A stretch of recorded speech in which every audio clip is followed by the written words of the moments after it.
Why have we seen such a massive increase, what seems like one, in shootings like this? Tom Kirsting is a psychotherapist and school counselor. Judge Alex Farrar is a former Miami-Dade County judge, and they both join us tonight.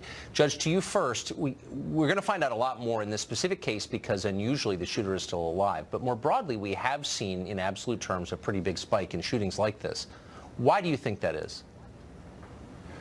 Well, I mean, it'd be very difficult to just go ahead and jump into the mind of these shooters and come up with a very simple explanation for why they're behaving that way. Clearly, society has changed in its relationship with violence. I mean, I remember when I was growing up, there was nowhere near the level of violence we have today. We certainly had guns back then, but we didn't have the level of violence we have today. So I think in some ways, society has become very desensitized to violence. And I did see back then as a police officer, parents taking a much more key role in educating their kids about right and wrong. We seem to have lost that line of distinction between right and wrong. Not to say that that clearly applies to this case, because nobody would ever think that it's right to do this horrific act. But I think, like Mayor Giuliani discussed, it's the little things that lead to the big things. And as a judge, I used to tell the parents who come in my courtroom, you can either discipline your child now, or somebody like me is going to be disciplining them much later. And that discipline is going to be a lot harder to deal with because it is a rolling stone. And once it starts moving, you know, culture does change. And we see culture now being very violent, very, I would say, desensitized to it, where it doesn't faze them anymore. Clearly. I mean, Tom, guns are not magic. They're tools. They don't operate themselves. Attitudes are what matter, and attitudes have changed. How have they changed, do you think? Well, here's what I think, Tucker, right? So the society we live in is not the society I lived in growing up as a kid. This generation is being raised by social media and smartphones, and they're not spending enough time part of the family dynamic.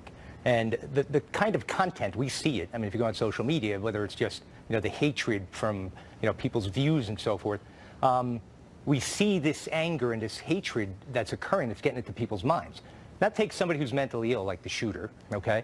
Imagine him absorbing hours and hours a day of video content, which is what I would presume he did, and I think we're going to see that. I really believe that. And imagine what that's doing to his mind, all right?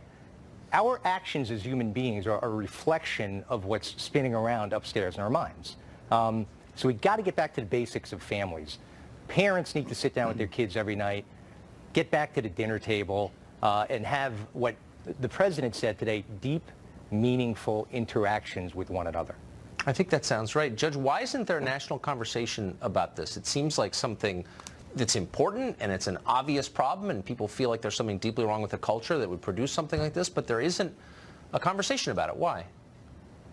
I don't think it's something you can control. I think it's a lot harder to get people to change the way they're living their lives than it is to say, you know, if we just banned this type of gun, this problem would go away. And the reality is that if somebody is a homicidal maniac, if somebody is, and I completely agree with the doctor, that the sentiment out there gets created, especially in social media where there's so much hatred in today's day and age, it becomes a triggering effect. At some point, somebody snaps.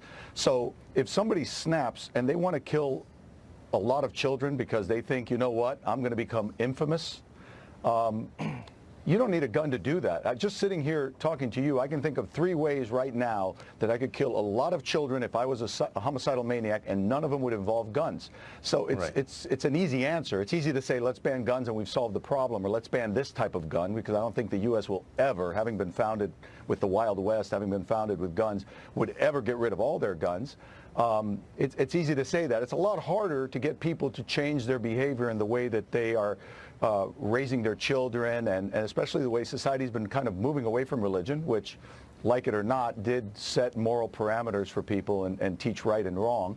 The other answer is a lot easier. Yeah, I agree with that. Gentlemen, thank you both. Thanks, Tucker.